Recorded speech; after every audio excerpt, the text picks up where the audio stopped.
Hey everybody, as I film this, I just got back from Catalina where my wife and I were celebrating our 44th anniversary. I want to show you a couple of things. First, if you go there, this is the place to eat. It's a short distance outside of town. It's called the Buffalo Nickel. And if you go there, say hello to Pedro and Ricardo for us. This is where the locals go, so you know it's the best place around. And they make a dandy margarita. The main thing we go there for is the scuba diving. I got to swim with these giant sea bass. This sheephead tried to bite my wife, which had us both laughing uncontrollably.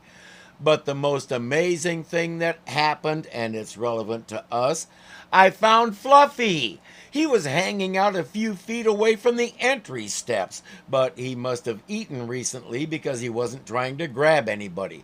He tickled a few feet, but who can resist that? And on that note, welcome to Voyage to the Bottom of the Sea, Season 3. I'm breathing underwater, I'm weightless through space.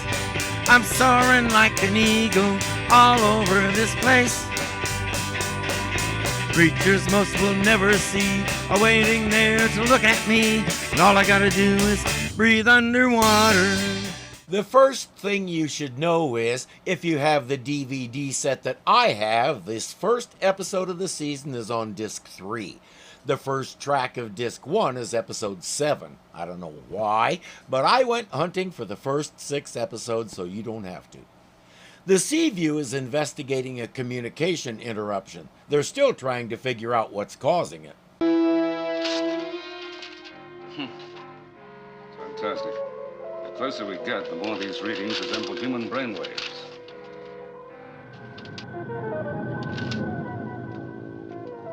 Whatever it is, these radiation lights are building rapidly. It would be dangerous to get any closer. Maybe we won't have to. Let's see what Lindsay's doing. Lindsay is a scientist who's along as an expert on the subject. He's outside in scuba gear getting closer like Captain Crane just said they shouldn't do. It's unbelievable. Hard to believe something like this caused a 1,000-mile communication blackout. Captain, the hull's getting pretty hot from that radiation. Well, what does it seem to be, Lindsay? Stone. It's in 2 segments, almost like a human brain. I've seen rocks like that before. Erosion is a capricious thing. Does it seem to be floating, or is it connected to the rock? Can't tell. I'm going to hit it with the laser beam to see what response we get in radiation level.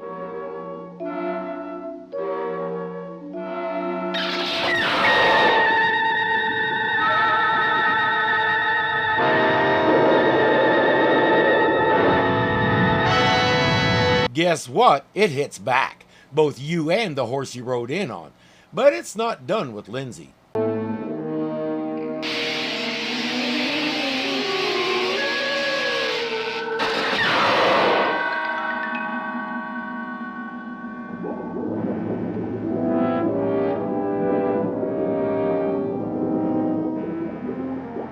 I have a feeling there was more to that jolt than just waking him up. The captain and the other guy, let's call him Tennille, get him back to the Seaview. Get him to sickbay. No, not now. We have to bring that rock aboard. Admiral, that creature is a life form. It's alive. It's something no man has ever seen before. It's also something that almost killed you and nearly destroyed Seaview and everyone aboard. Because I hit it with a laser beam. I had no idea it was alive. But now that we know, we can and must bring it aboard for study. Nelson says he'll think about it. You're not going to bring that rock aboard, are you?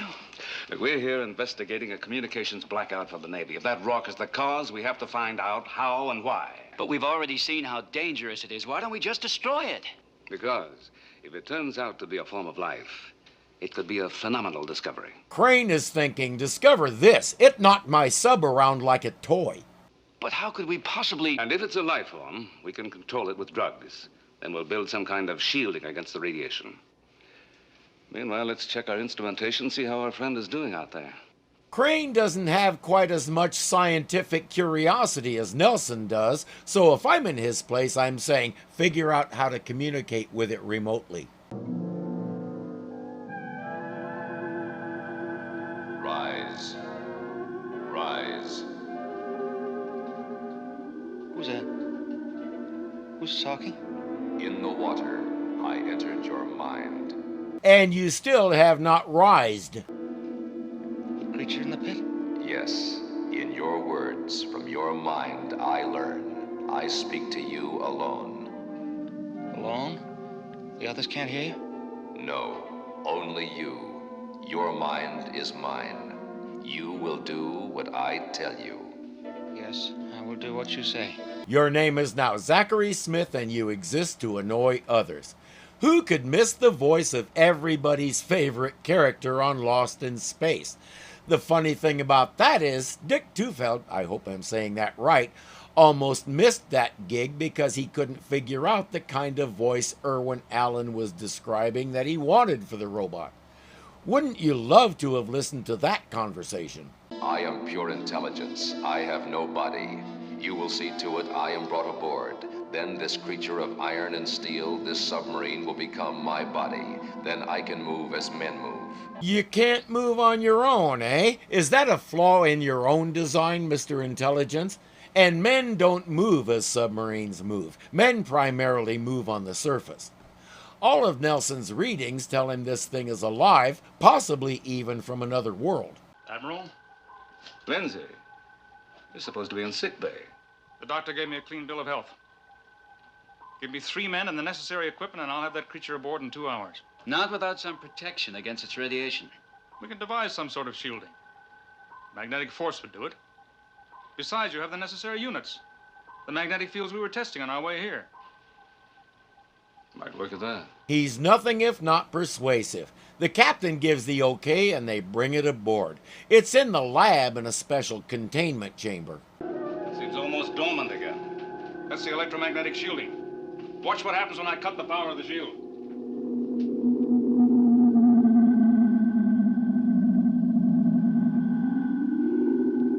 The radiation increases sharply. We'll have to find some way of grounding its energy. Now let's have those meter readings. Remember what the Mythbusters said, the only difference between science and screwing around is writing it down. 24. Electrical peaking wattage, 240. Temperature reaching plateau of 99 degrees.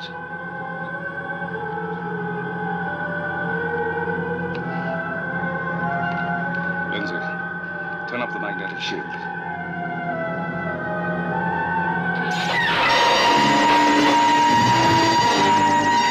Nelson manages to crawl over and turn up the shielding. He says we'll have to keep it a lot higher from now on. Now look at this.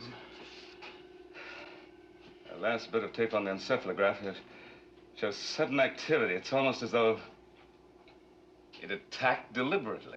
It obviously has a large energy content, but it certainly isn't strong enough to be a danger. I'm not so sure. I'm going to put everything we know about this creature into the computer. Don't call it that, Admiral. Why shouldn't he call it a computer? That's what it is. Why not? Because it's an intelligent being, you should know that. Yes, and it therefore qualifies as a creature. You feeling all right, Lindsay? What do you mean by that?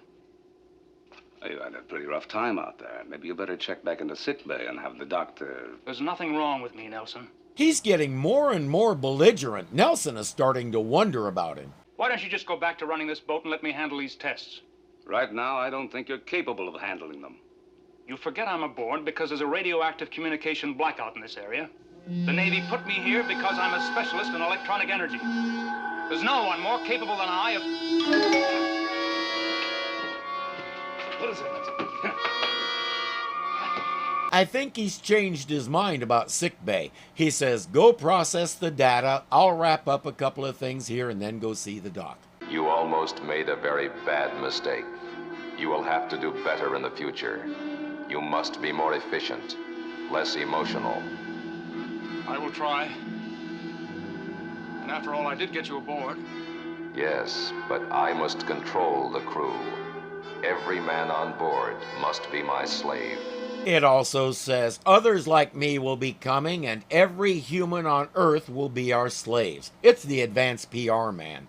It has Lindsay lower the shield and it sends one of those electric blue worms into the ventilation system. You heard that? Yes. brain.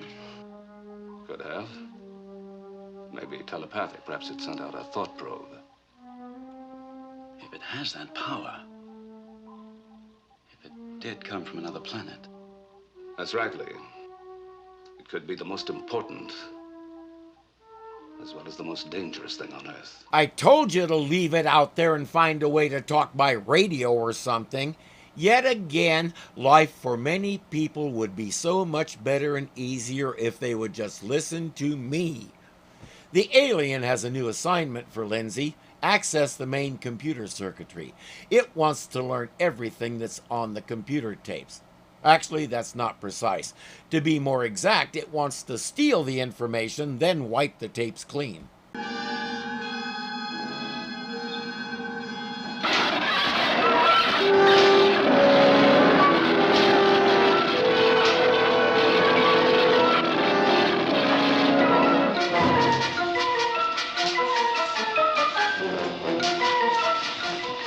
What's up? Must be a short in computer wiring. Check the circuitry room. Lindsay and the alien didn't count on Chip coming to inspect things.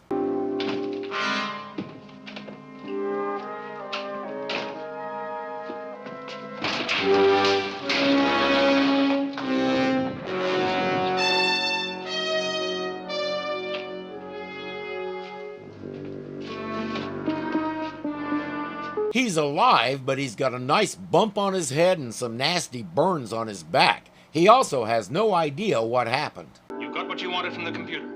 Yes, I have all the information I need to operate my new body.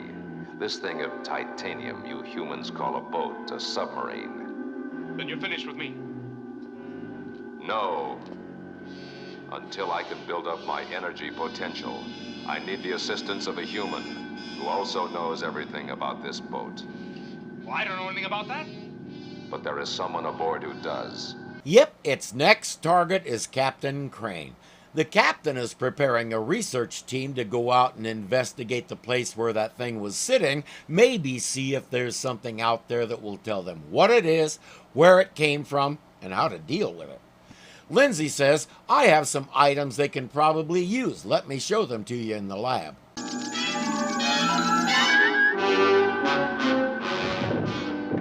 Close the door and lock it.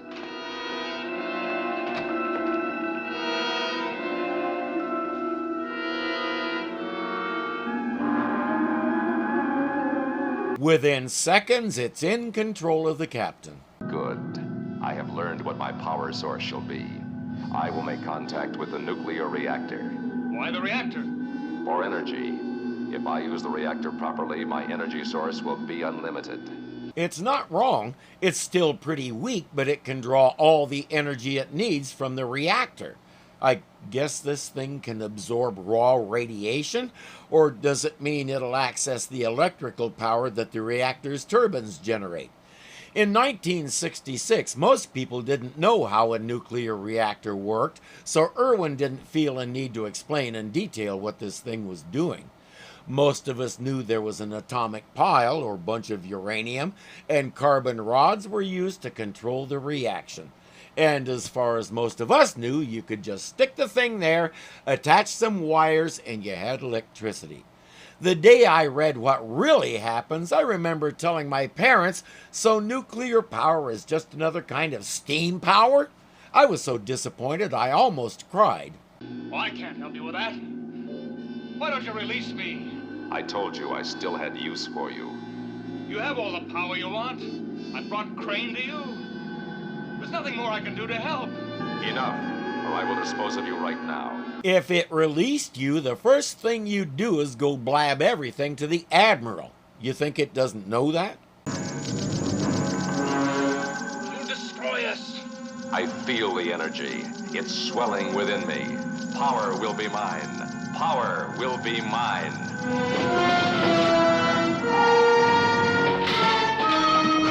And if you drain all the power and the sub drops far enough to be crushed, that power will do you a whole lot of good now, won't it?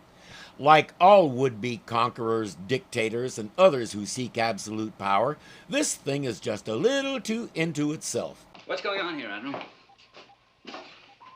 We're still working on the repairs. Shouldn't be too long now. We'll make the repairs underway. Underway? But we're not nearly through with our research here.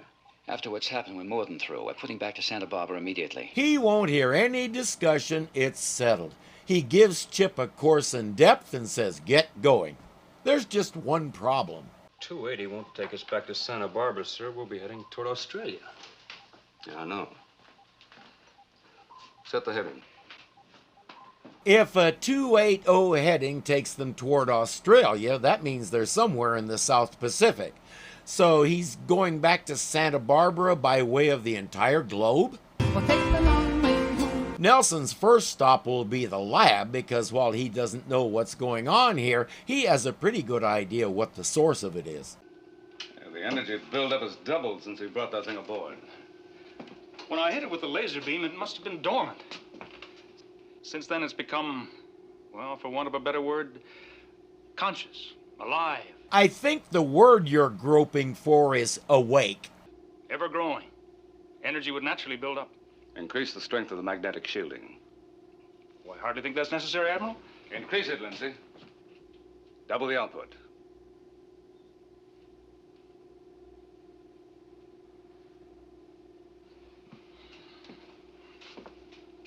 And keep it that way. Chief Sharkey is calling the Admiral to the reactor room, and as we expected, as soon as he's out of the room, the creature demands that Lindsay turn the shielding down again. Lindsay is refusing. I'm through obeying your commands. You're dangerous, evil. All you want to do is destroy. I'm going to turn up the shielding and destroy you.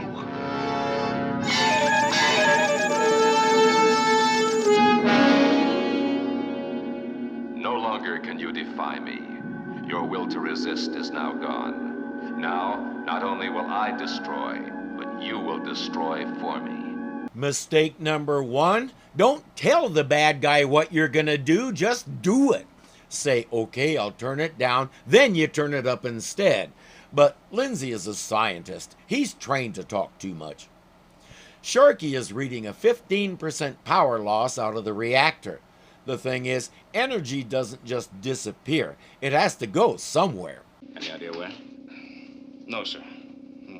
Well, to tell you the truth, since this thing flipped its wig last night, I haven't been able to figure out a thing about it. The one thing that I would hope is obvious is this stuff all began when they brought that alien brain aboard. I know enough philosophy to know that correlation doesn't necessarily imply causation, but this time they can make a good case for saying that it does. What's the trouble? 15% loss of reactor power and no clue. We can live with 15% loss? Of course we can, but the loss is increasing. If it continues this way, we'll soon reach the point where we can't live with it. Then we'll have to compensate. Chief, build the reactor output and keep building it to hold power. That's tricky, Captain, and dangerous. That's an order. This is really out of character and puts the boat at risk. They would both be within the bounds of regulations to refuse the order. I'll check out the control room, Chief. You let me know if you find anything here. Aye, sir. Chief, before you notify the Admiral, let me know what you find out. In other words, keep it from the Admiral. I think Sharkey would like to know why. Patterson and another man have just about finished repairing the computer circuits when Nelson calls and says, check your power source and see if the computer is what's causing our loss. Keep your eye on the voltage flow from the reactors. I'm going to check back through the power lines. Okay, Pat.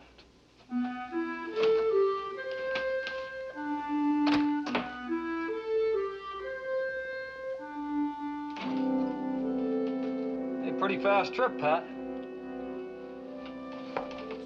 I said that was a pretty fast... We can see enough of his face to tell that's not Patterson. He attacks our man and knocks him out.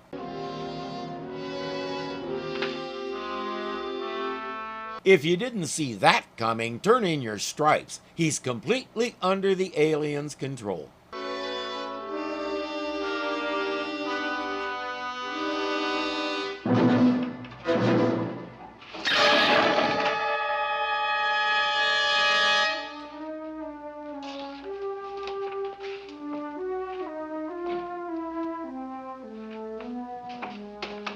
I'm not sure what that did.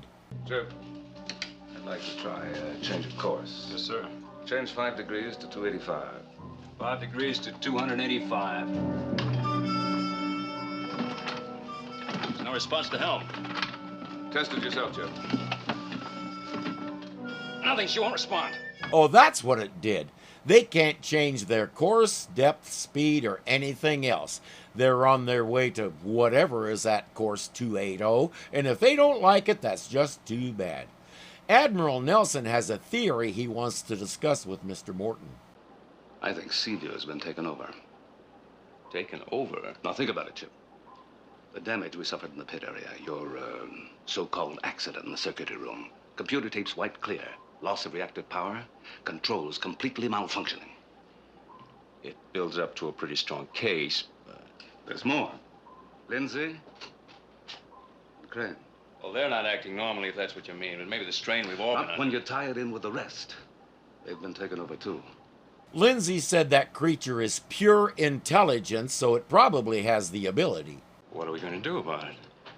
There may be a way of short-circuiting its power. I'm going to work on that. Meanwhile, you pass the word quietly to the crew to stay away from portside corridor B and away from the lab. The creature knows what Nelson is doing. It says Lindsay is to kill him, and if he fails, Crane will finish the job.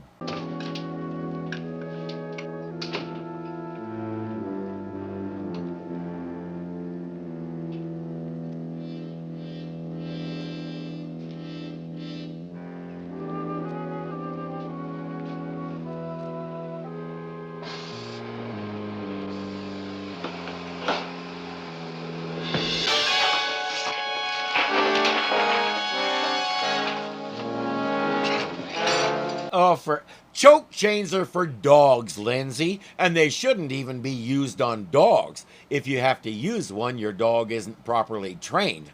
Spend a few bucks on some lessons and then get one of these.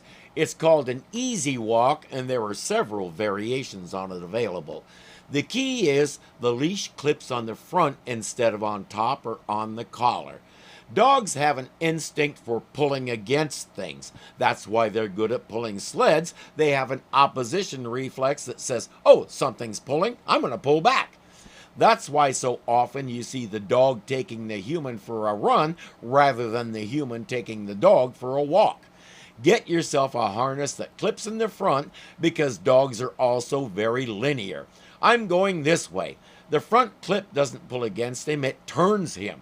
I'm going this way. Oh, wait, I'm going this way. Okay. My family are practically evangelists for this thing.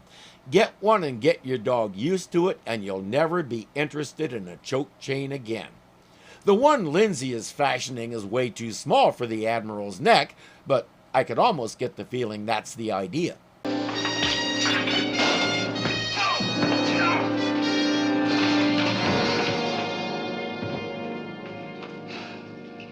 Take Mr. Lindsay to his cabin and lock him in. Post yourself on guard duty outside. He's not to leave there.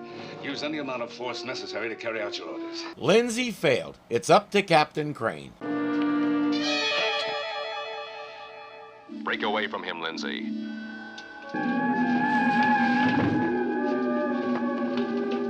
It doesn't want him to do anything. He'll just vanish for a while, and Crane will go after the Admiral.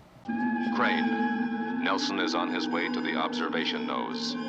He has 2 devices with him. Kill Nelson and destroy the devices.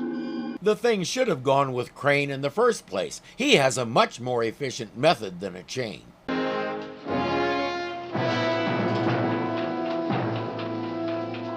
Hold it. Put it down, Admiral. You too, Kowalski.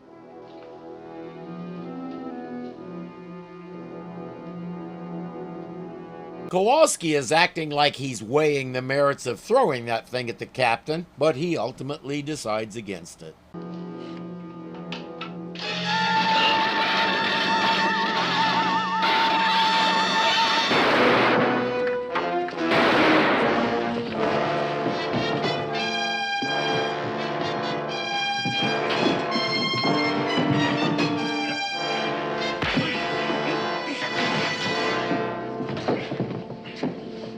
I do wonder how hard it was for Kowalski to do that.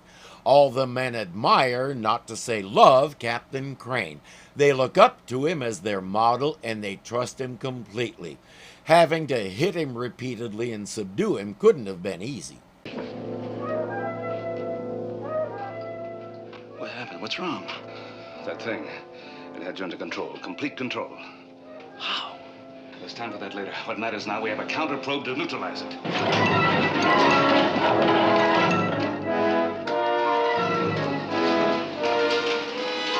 Guess what? It doesn't want you to have that counter probe.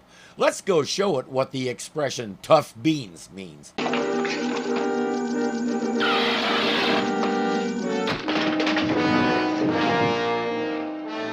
Attention all hands, this is the captain. Emergency. We're in an uncontrolled dive. It's taking them clear down to the bottom so we can fulfill the name of the show. Trouble is, the bottom is beyond crush depth, so I still don't understand the creature's plan. If the Seaview is destroyed, it's right back where it started, stuck on the bottom of the ocean, possibly even blown up with the sub. This is progress. Have you got any power going ahead, Chief? No luck, Admiral. We don't have enough juice to power a flashlight. We'll have to build some up. Come on. You got me stumped, sir. How do we get power from this when the creature's draining it off? Pull the damping rods. Let the reactor go critical. Well, it's like using gasoline to put out a fire. I understand what he's doing. Pump too much energy into that thing too fast and it should destroy it, assuming the Seaview doesn't blow up first.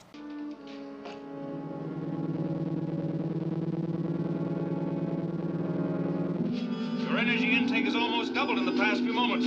I felt it. Something's wrong. But you control everything. What could be wrong? It's Nelson. He's tampered with the nuclear reactor. He's fighting me. I will show him who is master of the Seaview. He must not stand in my way now. It's one of Irving's basic principles of life. The statement, "I'll show him," never turns out well. Despite all the creature's efforts, Nelson and Sharky are still pulling control rods and energy is still pumping into the creature at a rate that it can't handle. Meanwhile, Kowalski still has that smaller counter probe and he's using it to release the controls from the creature's grasp. We've got to get to that creature and stop him now, Kowalski. Take the counter probe, get some men, and see if you can get into that lab. Yes, sir. He'd be glad to, but the hatch is jammed, the sub just hit bottom again, and steam pipes are bursting all around him. The men with him will have to take care of that stuff instead. Nelson and Sharky have pulled all the control rods. As long as Nelson has the counter probe, there's nothing that thing can do to stop them. Kowalski reports that the hatch to the lab is jammed. Nelson says, then we'll cut our way in. Now I want to know why Harbor Freight doesn't carry a cutting torch like that. Lindsay, you must stop this flow of energy. I can't stop the reactor now. They pulled the dampening rods. In a matter of minutes, the reactor will go critical and there'll be an atomic blast. There'll be nothing left of you, or us, or the Seaview. I can do nothing. I will not be defeated. We were created to rule. Your creator told you that, did he? I'd like to see the transcript. No living creature in the universe has ever stood in our way.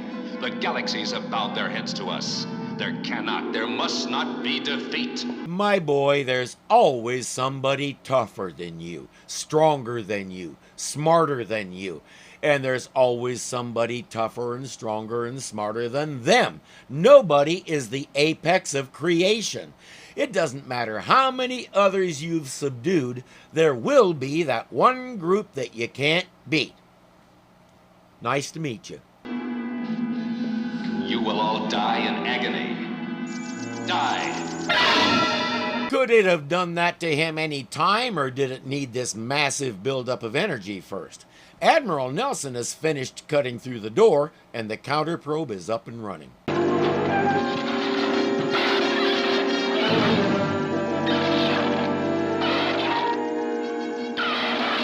Get down! Try to hold him with this. Get the switch!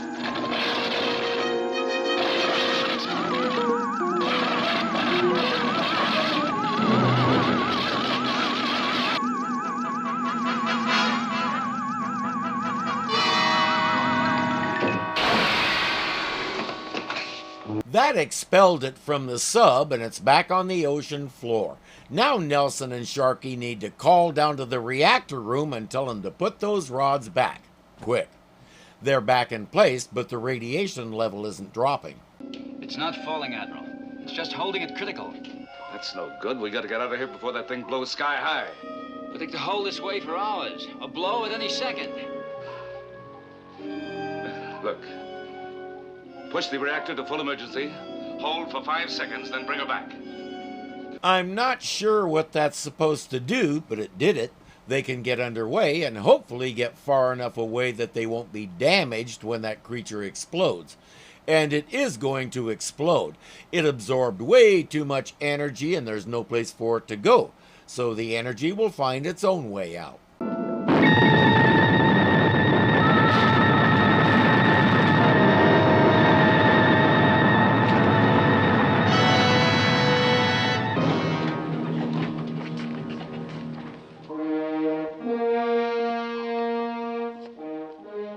Damage control.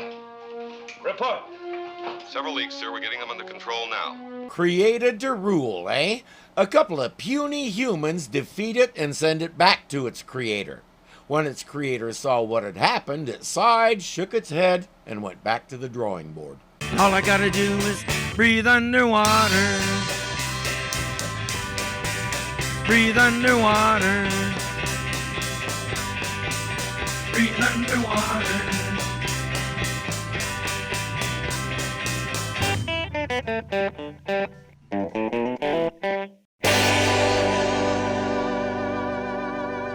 Coming to make a good case, almost had it.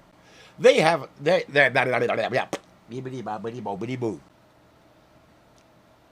she's drinking out of my water.